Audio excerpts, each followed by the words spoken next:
नमस्कार, स्वागत है आपका कॉमर्स वाणी में। आज हम प्रमाप लागत लेखांकन के अंदर जो श्रम विचरण है, उससे संबंधित एक न्यूमेरिकल क्वेश्चन को हल करेंगे। क्वेश्चन आपके सामने दिया हुआ है, जहाँ स्टैंडर्ड और एक्चुअल के डेटा है ए और बी से रिलेटेड, और उसके बाद में आपको पूछा हुआ labour cost variance, labour rate variance, labour efficiency variance, labour mix variance और लेबर सब इफिशियंसी वेरिएंस। हल कैसे करते हैं इसको देखिए।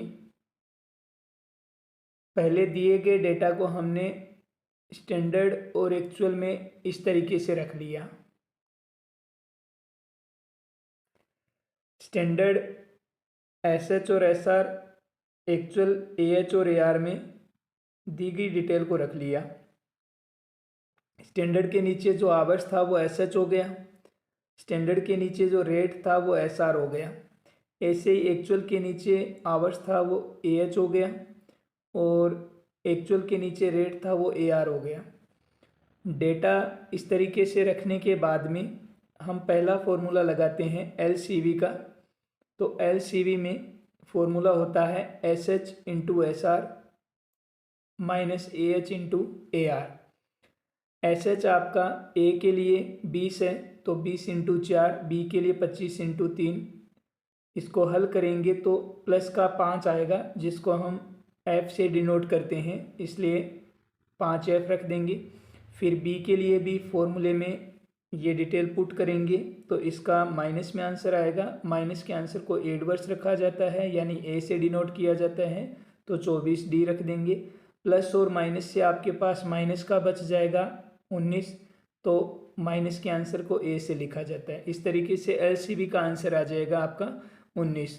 उसके बाद में हम लेंगे एलआरवी। एलआरवी का फॉर्मूला होता है S R minus A R into A H. S R आपके पास है 4, ए आर आपके पास है 3, और ए एच आपके पास है 25। तो इसको हल करेंगे तो आपके पास 25 फेवरेबल आ जाएगा। इसी तरीके से बी का एस आर और ए का ए आर रखेंगे, और ए एच आपके पास 51 जो है वो ले लेंगे। इस तरीके से एल आर बी का आ जाएगा। दोनों के आंसर को प्लस माइनस के आंसर को रिजल्ट में लेंगे तो आपके पास 26 एडवर्स यानी माइनस का आंसर आ जाएगा। फिर हम लेते हैं इसका नेक्स्ट पार्ट मैंने क्वेश्चन को वैसे ही रखा है जैसा अपना पुट किया हुआ था। उसके नीचे थर्ड फॉर्मूला लगाते हैं L E V, S H minus A H into S R, ये फॉर्मूला होता है। तो एस एच आपके पास 20 है, ए एच आपके पास 25 है, तो 20 माइनस 25 इंटू एस आर 4 हो जाएगा। फिर बी के लिए ही ऐसे रख देंगे 60, 51 और इंटू 3 रख देंगे एस आर। तो आपका प्लस और माइनस का रिजल्ट बचेगा, वो आपका प्लस का 7 बच जाएगा, जिसको हम एफ से लिख देंगे। उसके बाद एल एम वी के लिए फॉर्मूला होता है R S H minus A H into S R. तो आर एस एच आपको कैलकुलेट करना पड़ता है, तो कैलकुलेट करेंगे। उसे कैलकुलेट करने के लिए फॉर्मूला है एस एच बटे T S H into T A H. S H आपका ए के लिए लेंगे 20, फिर टी एस एच दोनों में आपका 80 आएगा, चाहे ए का है चाहे बी का है, इंटू टी ए एच 76। यानी आपके पास जो स्टैंडर्ड आवर्स है ए के, वो 80 कुल घंटों पर है। हमें 76 कुल घंटों पर चाहिए, तो हम उसको रिवाइज्ड बना रहे हैं। इसी तरीके से हम बी के लिए कैलकुलेशन करेंगे। दोनों के आर एस एच को फॉर्मूले में रखेंगे। फॉर्मूले में आर एस एच जो आपने ज्ञात किया ए बी का, और ए एच आपके क्वेश्चन में दिया हुआ है दोनों के लिए, वो दोनों का ए एच यहाँ रख देंगे।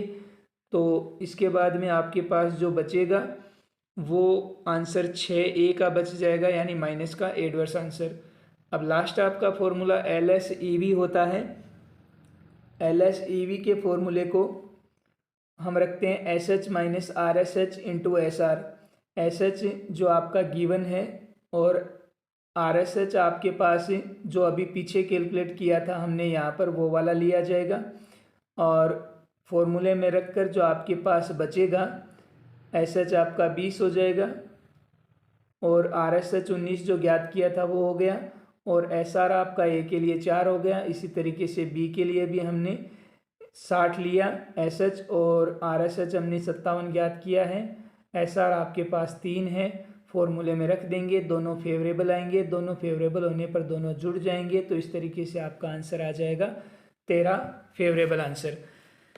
इसके फॉर्मूले नॉर्मल तरीके से जब हम हल करते हैं तो इसी तरीके से हल होते हैं। किसी भी क्वेश्चन को पुट करते समय ऐसे अगर आपने पुट कर लिया है तो आपकी कैलकुलेशंस थोड़ी इजी हो जाती हैं। तो ये ध्यान रखिए, जितनी भी आपको डिटेल दी गई है उनको स्टैंडर्ड और एक्चुअल में इस तरीके से हम कन्वर्ट कर लेते हैं और फिर फॉर्मूलों को पुट करते हैं। आपका जो LMV है वो फॉर्मूले में भी कई बार यहाँ पर सामग्री सेम आ जाती है, जैसे 80 और 80 दोनों की टोटल सेम आ जाती है, तो हम LMV को और LEV को दोनों को कॉमन ही मानते हैं, फिर LMV का फॉर्मूला नहीं लगता, क्योंकि LMV के फॉर्मूले में जब हम SH बटा TSH इंटू TH लगाएंगे तो SH और TH दोनों इक्वल होंगे, तो इक्वल TSH और इक्वल TH कट जाएगा, तो पीछे SH या RSH होगा। SH या RSH होता है तो फॉर्मूला तो यही बन गया जो LEV में लगता है, यानी TSH और TH दोनों बराबर होते हैं ना, उस कंडीशन में ये दोनों फॉर्मूलों से आंसर एक ही आता है, चाहे आप LEV निकालो चाहे LMV निकालो। कॉमर्स वाणी में जुड़े रहने के लिए आपका बहुत बहुत धन्यवाद। चैनल पर नए हैं तो सब्सक्राइब ज़रूर करें, वीडियो अच्छा लगे तो शेयर कीजिए।